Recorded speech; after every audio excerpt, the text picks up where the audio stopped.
በዓለማችን ላይ ከኔ ውጪ ታዋቂ ስፖርተኛ የለም ሲል ነው። እንደዚሁ ደግሞ ራሱን ሊዮኔል ሜሲን ከኔ በላይ አይበልጥም የሚሉ አይነት አስተያየቶችን ሲሰጥ ነበር። አርጀንቲና የዓለም ዋንጫውን በሚያነሱበት ጊዜ እንደዚሁ በጣም ደስተኛ እንደነበር እንደዚሁ ሲገልጽ ነበረ። ቲክቶክ አካውንታችን እና በዩቱብ አካውንታችን ቻናልን አርጅና ስፖርት የሚለውን ሰብስክራይብ በማድረግ ትኩስና ፈጣን ስፖርታዊ መረጃዎችን ከኛ እንድታገኙ ከወዲሁ እንጋብዛችኋለሁ። የዕለቱን የላይቭ ፕሮግራሞቻችንን ስርጭት በዚህ ሰዓት ጀምረናል። እስኪ የተለያዩ ዋና ዋና ሀሳቦችን ዳጊ እናንሳና በዛ ርዕሶች ላይ የተለያዩ ነገሮችን እናንሳ። የመጀመሪያው ሮናልዶ ወርልድ ካፕ ማጣሪያ ጨዋታ ላይ ቀይ ያየበት እንዲሁም ደግሞ የሮናልዶ ያለ ቀይ ግስጋሴ ረጅም ጊዜያቶችን የቆየበትን ሂደቶች የተቋረጠበት ነው። ሮናልዶ በጣም ብዙ አድናቂዎች እንዳሉት ይታወቃል። በቅርብ ጊዜ ደግሞ ፕራይስ ሞርገን የእንግሊዙ በጣም ታዋቂ ከዚህ በፊት በቢሲ ስፖርት ላይ እንደዚሁ በጋዜጠኝነት መስራት የቻለ በጣም እውቅ እና ታዋቂ ጋዜጠኛ ነው። እሱም እዛው ዱባይ የሚገኘው መኖሪያ ቤቱ የሮናልዶ መኖሪያ ቤት ድረስ በመሄድ እንደዚሁ ቃለመጠይቅ ማድረጉ ይታወቃል። በሁለት ዓመት እንደዚህ አይነት ቃለመጠይቆችን ያደርጋል። እዛው ቤቱ ድረስ በመሄድ ነው የሚያደርገው እና በቅርብ ጊዜ እንደዚህ በጣም ኮንትሮቨርሻል የሚባሉ ወይም ደግሞ በጣም ይሄ ለሀሳብ የሚጋብዙ በጣም ለሁለት ሀሳብ የሚጋብዙ አይነት ሀሳቦችን ሲያነሳ ነበር። ሮናልዶ ልክ እንደ ሊዮኔል ሜሲ ልክ እንደ ሮናልዶ ፖርቱጋል ውስጥ የሮናልዶ ተከታይ የሆኑ ተጫዋቾች ብዙ፣ አርጀንቲና ውስጥ የሮናልዶ ተከታይ የሆኑ ተጫዋቾች ብዙ ባይደገፉ ከሞርጋን ሮጀርስ ጋር በተደጋጋሚ የሚሰጣቸው አስተያየት ከዚህ በፊት የማንቸስተር ዩናይትድ የካሪንግተን የልምምድ ማዕከልና ዩናይትድን ከለቀቀ በኋላ ከፕሪስ ሞርጋን ጋር አንድ አስተያየት እና እንዲሁም ፖድካስት ነበረው። ከዛ በኋላ ነው ሁለተኛ ፖድካስቱ ነው እንዲሁ በቅርቡ ሲያከናውን የተነበረውና በዚህም ፖድካስት ላይ የማንቸስተር የትሬኒንግ ኤሪያ ካሪንግተንን ያልዘመን እንደቀድሞ ያለና እንዲሁም ደግሞ ሙሉ በሙሉ ያልተለወጠ ወደ ማድሪድ ሄጄ ጁቬንቱስን ቆይታን አድርጌ እስክመለስ ድረስ ራሱን የጠበቀው ዩናይትድን ራሱን ያገኘው በማለት ሲተችና እንዲሁም የተለያየ ሀሳብ አስተያየቶችን ሲሰጥም እንዲሁም በኤሪክ ቴናግ ጊዜ ነበርና ያንን ከኤሪክ ቴናግ ጋር የተለያዩ ሀሳቦችን ሲሰጥ ነበረ። ከዛ ጋር ተያይዞ እንግዲህ ክርስቲያኖ ሮናልዶ በጣም ብዙ በዛ ወቅት ላይ በዛ አስተያየት በብዙ የማን ዩናይትድ ደጋፊዎች ዘንድ ኤሪክ ቴናግም ከዩናይትድ ጋር የተለያየበት ሰዓት አካባቢ ነበር። ኤሪክ ቴናግ ነበረ የማንቸስተር ዩናይትድ አሰልጣኝ የነበረው። ኢጎን ብዙም ቶለሬት አናድርግም የሚሉ ሀሳቦች ነበሩት ኤሪክ ቴናግ በዛ ጊዜ እንደ ጄደን ሳንቾ የመሳሰሉ ተጫዋቾች ጋር በዛ ጊዜ ራሱ እንደዚሁ ሰጣ ገባ ውስጥ ሲገባ ነበረ የምናስታውሰው የነበር። ከዛ ጋርም ተያይዞ ክርስቲያኖ ሮናልዶ ሰጣ ገባ ውስጥ ነበረ። በቅርቡ ደግሞ ከፕሪስ ሞርጋን ጋር ድጋሜ እንደዚህ አይነት ኢንተርቪዎችን አድርጓል። በተለያዩ ሀሳብ አስተያየቶች ሲሰጥ አግራሞቱን ሰጥቷል። በዓለማችን ላይ ከኔ ውጪ ታዋቂ ስፖርተኛ የለም ሲል ነው። ከኔ ውጪ ታዋቂ ስፖርተኛ የለም የሚል እንደዚሁ ደግሞ ራሱን ሊዮኔል ሜሲን ከኔ በላይ አይበልጥም የሚሉ አይነት አስተያየቶችን ሲሰጥ ነበረ። በነገራችን ላይ ባለቤቱ ጆርጂና ሮድሪጌዝ ያው አርጀንቲናዊ ናት። የዓለም ዋንጫንም ሜሲ በሚያነሳበት ጊዜ ወይም ደግሞ አርጀንቲና የዓለም ዋንጫውን በባለፈው ጊዜ በሚያነሱበት ጊዜ እንደዚሁ በጣም መደሰቱና መጨፈሩን ለሷም በጣም ደስተኛ እንደነበር እንደዚሁ ሲገልጽ ነበረ እና በጣም ኮንትሮቨርሻል የሆኑ ሀሳቦችን ሲያነሳ ነበረ። በዛ ቃለመጠይቁ ላይ ከፕሬስ ሞርጋን ጋር የነበረውን ቃለመጠይቅ ስናነሳ ማለት ነው። በባለፈው ጨዋታ ደግሞ ፖርቱጋል በምታደርገው ጨዋታ ከአይርላንድ ጋር ነበረ ጨዋታውን ያካሄደችው። በባለፈውም ኢንተርናሽናል ብሬክ እንደዚሁ በጣም አደጋ ውስጥ ወድቃ ነበረ ኳሊፋይ ለማድረግ። አሁንም ቢሆን በጣም አደጋ ውስጥ ያለች ሀገር ናት ፖርቱጋል ራሷ። ልክ እንደ ራፋኤል ሊያኦ፣ እንደ በርናርዶ ሲልቫ፣ ብሩኖ ፈርናንዴዝ፣ ጃኦ ኔቬስ እንደዚሁ ቪቲኒያ የመሳሰሉ ተጫዋቾች አሉ። ልክ እንደ ሩበን ዲያዝ፣ ኢናሲዮ ስፖርቲንግ ሊዝበኑ ተጫዋች ዦ ሜንዴስ እንደዚሁ ደግሞ ዲያጎ ዳሎ የመሳሰሉ ተጫዋቾችን የያዘ ስብስብ ነው። ልክ እንደ በጣም ግሩም የሚባሉ ተጫዋቾች ያሉበት ስብስብ ነው። ነገር ግን ኳሊፋይ ለማድረግ አሁንም በጣም አዳጋች ውስጥ ነው ያለችው። በባለፈውም ከሃንጋሪ ጋር የነበረው ጨዋታ ያው የዶሚኒክ ሶቦስላይ ቡድን ለጥቂት ነበር እንደዚሁ 3-2 እና በጠባብ ውጤት ነበረ ማሸነፍ የቻሉትና ይሄ በእንግሊዝ ፕሪሚየር ሊግ ከሚጫወቱ ስኳዶች ውስጥ እንደነ በርናርዶ ሲልቫ፣ ሩበን ዲያዝ፣ ማቲያስ ኑኔዝ ከማንቸስተር ሲቲ፣ ዲያጎ ዳሎት እንዲሁም ደግሞ ብሩኖ ፈርናንዴስ ከማንቸስተር ዩናይትድ፣ ጆ ፖሊኖ ከቶተናም እንዲሁም ፔድሮ ኔቶ ከቼልሲ የተለያዩ ጉልህ በክለባቸው ውስጥ ጉልህ ድርሻ ያላቸው ተጫዋቾች በዚሁ በፖርቹጋል ናሽናል ቲም ውስጥ ስኳድ ውስጥ የሚገኙ ተጫዋቾች ናቸው። ግን በባለፈው በአየርላንድ ሪፐብሊክ 2-0 ከተሸነፈ በኋላ በበርካታ የእንግሊዝ ፕሪሚየር ሊግ ተጫዋቾች የታጀበው ፖርቹጋል በአየርላንድ 2-0 ተሸንፏል እና በዚህም ላይ የክርስቲያኖ ሮናልዶ የቀይ ካርድ ሰለባ መሆን ችሏል። ክርስቲያኖ ሮናልዶ በጨዋታው ላይ በቀይ ካርድ መሰናበት ችሏል። ባሳየው ደግሞ ያልተገባ ባህሪ በቅርብ ጊዜም እንደዚሁ የተለያዩ ታላላቅ ሰዎች እንደዚሁ አስተያየት ሲሰጡ ነበር። በቅርብ ጊዜ በጣም ለብዙ የሰላ ትችቶች የተጋለጠበትን አጋጣሚ ነበር የተመለከትነው። በቀጣይ በጣም አደገኛ የሚባሉ ቅጣቶችን ፊፋም እንደዚሁ ደግሞ ሊጥልበት እንደሚችል የተዘገበ ነው የሚገኘው። በወርልድ ካፑም ሲጀምር ሁለት ጨዋታዎች እንደዚሁ እንደሚቀጣ ባነ እንደሚደረግ ወይም ደግሞ በሁለት ጨዋታዎች ላይ እንደማይሰለፍ ከወዲሁ እየተገለጸ ነው የሚገኘው። ክርስቲያኖ ሮናልዶ እንደ አልቅሱ አይነት ምልክት እየሰጠ ነበረ።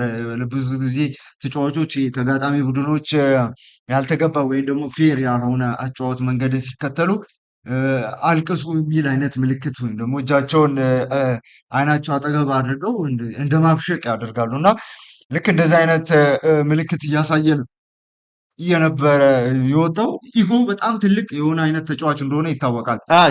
ያም ጊዜ እኮ በዛን ወቅት ላይ በነበረ ማቾች ላይ ክርስቲያኖ ሮናልዶ ተደጋጋሚ ከደጋፊዎች ትችት ሲደርስበት ነበረ። ያም እንደሚታወቀው አየርላንድ ሪፐብሊክ ኦፍ አየርላንድ ደጋፊዎች የሊዮኔል አንድረስ ሜሲን ስም እየጠሩት ሲያዜሙለት እና እንዲሁም ደግሞ እሱን ሲደግፉት እንዲሁም እሱን ሲያበረታቱ ነበረ። በቀይ ካርዱ ላይ ክርስቲያኖ ሮናልዶ አልቅሱ ጩሁ የሚል አይነት ነገሮችን ሲያስመለክት ነበር የወጣው። ከዚህ ጋር ደግሞ ተያይዞ በፖርቹጋል በተገኘችበት ምድብ ላይ ስናነሳ ፖርቹጋል በአምስት ጨዋታዎችን በማሸነፍ ከአምስት ጨዋታዎች ሶስቱን በማሸነፍ በአንዱ አቻ በመውጣት በአንዱ ትላንት በመሸነፍ 10 ነጥቦችን ይዛ የሊጉ መሪ ስትሆን ሃንጋሪ እንደዚሁ 5 ጨዋታዎችን አድርጋ 2 ጨዋታዎችን አሸንፋለች። 3 ጨዋታዎችን አቻ ወጥታ እንዲሁ አንድ ጨዋታ በመሸነፍ በ8 ነጥብ ሁለተኛነት ስትከተል ትላንት ፖርቹጋልን ማሸነፍ የቻለችው ሪፐብሊክ ኦፍ አየርላንድ እንዲሁ ከ5 ጨዋታ 2 ጨዋታ አሸንፋ በአንድ ጨዋታ አቻ ወጥታ በ3 ጨዋታ ተሸንፋ 7 ነጥቦችን ይዛለች። አርሜኒያ ነው ከዛ በመቀጠል በምድቡ ላይ መጨረሻ ግርጌ ላይ የምትገኘው በ3 ነጥብ። ይሄም ወደ ዓለም ዋንጫ የማለፍ እድላቸው በጣም ሰፊ ነው። ሪፐብሊክ ኦፍ አየርላንድ እንግዲህ ሪፐብሊክ ኦፍ አይርላንድ ከዚህ ቀደምም ልክ እንደ ቲሙ ፑኪ የመሳሰሉ የእንግሊዝ ፕሪሚየር ሊግ ተጫዋቾችን ኢቫን ፈርጉሰን በጣም ጥሩ የሚባሉ ተጫዋቾችን ሲያስመለክተን የነበረች ሀገር ናት። በተለይ በአውሮፓ የሚገኙ ሀገራት አይርላንድ በጣም የሚቸገሩ ሀገራት ከሚባሉ መካከል የሚጠቀስ ነው። ምክንያቱም ደግሞ ሲዝን ሎንግ የሚደረጉ አይነት ጨዋታዎች አይገኙም። አሁን ፕሪሚየር ሊግ ለረጅም ጊዜ ሲዝኑን ሙሉ መጫወት ይችላሉ። ያ ማለት ሳመሩ ሙሉ ወይ ደግሞ ለ9 ወር ለ10 ወር የሚደረጉ ጨዋታዎች ይኖራሉ። ነገር ግን እዛ በእንደዚህ አይነት ጨዋታዎችን ለማድረግ አይችሉም። ምክንያታቸው ደግሞ ወይዘሮ በረዶው ለረጅም ጊዜ የተከለሉ ሜዳዎችን መስራት ይጠበቅባቸው ነበር። ብዙ ጨዋታዎችን እዛ ውስጥ ማድረግ ይጠበቅባቸው ነበር እና በጣም ትልቅ የሚባል የስፖርቲንግ ኢቮሉሽን ካመጡ የአውሮፓ ሀገራት መካከል የሚጠቀስ ሀገር ናት ሰሜን አይርላንድ። በዚህም ነው በተደጋጋሚ ጊዜ ጥሩ ውጤቶችን እያስመዘገበች የሚገኘው። በባለፉት የአውሮፓ እንዲሁ ዋንጫ ጨዋታዎች ላይ እንደዚሁ በጣም ጥሩ የሚባል ሪከርድ ስታስመዘግብ ነበረ። ያው ከዚህ ቀደም በጣም ጥሩ የሚባሉ ሪከርዶችን ስንመለከት ስላልነበር ማለት ነው። ሮናልዶ ኢንሲደንት ላይ ያው ስንመለስ ተጫዋቹ ሸርቱን ወይም ደግሞ መለያውን ጎተተኝ ብሎ ባደረገው ሪያክሽን ነበረ ዳኛው ሬድ ካርድ መስጠት የቻለው ያልተገባ ባህሪን ሜዳ ውስጥ ስላሳየ ነው። ነገር ግን ያው ኢጎ የሚያጠቃቸው ተጫዋቾች ከሚባሉ መካከል የሚጠቀስ ነው። ቀደም ብለንም ስናነሳ እንደነበረው ዚላታን ኢብራሂሞቪች እሱ ራሱ ሮናልዶ እኔ በጣም ዓለም ላይ ከሚገኙ በጣም ጥሩ ከሚባሉ ተጫዋቾች መካከል የምጠቀስ ነኝ የሚል አይነት አስተያየት የሚሰጥ ነው። ቤስቷን የሚል አይነት አስተያየት የሚሰጥ ነው። ልክ እንደ ሆዜ ሞሪኖ አምተ ስፔሻል ዋን እንደሚለው ማለት ነው። ይሄ እኮ የክርስቲያኖ ሮናልዶ እኔ በሜንታሊቲ ያለመሸነፍ ሜንታሊቲ ወይም ደግሞ ሽንፈትን የማይቀበል ወይም ደግሞ የራሱ የአሸናፊነት ስነ ልቦናን የተጎናጸፈ ረጅም ዘመናትን በአሸናፊነት ስሜት ውስጥ መኖር የሚችል አይነት ገጸ ባህሪ ነው የተላበሰነትን ያ ጉልህ ድርሻ አውጥቶ ይታይበታል እንጂ እኔ ሌላ እንዲህ ሳይድ ኢፌክት የሚያይበት ነገር የለም። አዎ።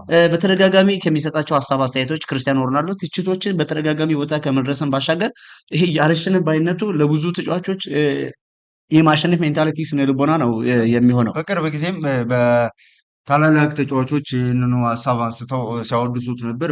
በተለይ እ፣ እ፣ ጋሪ ሊንከር ይመስለኛል የቀድሞ ተጫዋች ነው አንዱ ብቻ እም፣ ሜሲን ወስደን ፍራ- ቶቲ ቶቲ ሜሲን ወስደን ከባርሰሎና ቡድን ውስጥ ወስደን ሮማ ውስጥ ብናጫወተው ሜሲ ያሳካቸውን ዋንጫዎች ላያሳካ ይችላል፣ ወይም ደግሞ ባላንዶር ላይበላ ይችላል። አንድም ባላንዶር ላይበላ ይችላል። ነገር ግን ሮናልዶን ወስደን ሮማ ውስጥ ብናስገባው ሮናልዶ የበላቸውን ባላንዶሮች ራሱ ይበላል የሚል አስተያየት ሰጥቶ ነበረ። ምን ያህል ለስራው ታማኝ እንደሆነ፣ ምን ያህል ፕሮፌሽናል እንደሆነ የሚያሳይ አስተያየት ነው። ፍራንክ ላምፓርድን በቅርብ ጊዜ እንደዚሁ ይህንኑ አስተያየት የሚደግፍ አስተያየት ሲሰጥ ነበረ። በቅርብ ጊዜ ዱባይ ላይ ሄጄ ሆቴል ቡክ አድርጌ ነበረ። እሱ የሚኖርበት ወይም የሚዝናናበት አካባቢ ነበረ እኔም ቡክ ያደረኩት። ልጁም እሱን ሲያየው ፎቶ እንድንነሳ ፈልጎ ነበር የሚል አስተያየት ሰጥቶ ነበር ፍራንክ ላምፓርድም። እና ሮናልዶን ሳየው በጣም የሰውነት ቅርጹ የተጫዋች የሰውነት ቅርጽ ልክ ፓክ የሚሉት አለ አይደለ? እነሱ ሲክስ ፓክ የሚሉት ወይ ደግሞ የደረት አካባቢ ያለው በጣም በጣም የሚገርም ነው። እኔን ራሴን ዞር ብዬ ስመለከተው ከሱ በእድሜ አካባቢ ነኝ። ነገር ግን በጣም ሲክስ ፓኬ ጠፍቷል፣ በጣም ኦቨር ዌይትድ የሆንኩ ሰው ነኝ የሚል አስተያየትን ሰጥቶ ነበር እና ፕሮፌሽናል እንዴት እንደነበረ ለመግለጽ የሞከረበት መንገድ ነበረ እና ፎቶውንም ስንነሳ እኔ ሮጬ ሄጄ ቲሸርት አምጥቼ ቲሸርት ለብሼ ነበረ ልጄን ይዤ ከሮናልዶ ጋር ፎቶ መነሳት የቻልኩት የሚል አስተያየትን ሰጥቶ ነበር ፍራንክ ላምፓርድ። እና ምን ያህል ሙያው ያለውን ታማኝነት፣ ምን ያህል ሙያው ያለውን ክብር የሚያሳይ ነው። አሁን 1000 ጎል ለማስቆጠር ግስጋሴውን እያደረገ ነው የሚገኘው። ያው በዓለም ዋንጫ ላይ እንደሚሳተፉ ይታወቃል። ነገር ግን ለፖርቱጋል ያው ፖርቱጋል አሁንም ቢሆን ሐውልት አቁማለች፣ ለሮናልዶ ሐውልት አቁማለች። ነገር ግን ለፖርቱጋል ደግሞ የሌላ እንደ ዓለም ዋንጫን የመሰለ ዋንጫን ይዞ እኔ መምጣት ነው። በዚህኛው በ2026 የዓለም ዋንጫ ላይ እኔ እንዳጠቃላይ ክርስቲያኖ ሮናልዶ በፖርቹጋል ናሽናል ቲም አማካኝነት የዚህን ውድድር የዚህን ቶርናመንት ባለድል ቢሆን በጣም አዎ፣ ፐርሰናሊ አዎ። የመጨረሻውም የዓለም ዋንጫ ይመስላል። ከዚህ በኋላ በነገራችን ላይ ሳተፍ በዚህኛው የዓለም ዋንጫ ላይ አብዛኛው ተጫዋቾች ምናልባት የመጨረሻቸው የዓለም ዋንጫ ሊሆን እንደሚሆን ይገመታል። የኖቨምበር ኢንተርናሽናል ብሬክን የዳሰስንበት ረጅም ቆይታን ያደረግንበት ቅዳሜን ከሰዓት ፕሮግራማችን በዚህ መልኩ ይጠናቀቃል። ከኛ ጋር አብራችሁ በመሆን ስለተከታተላችሁን ከልብ እናመሰግናለን።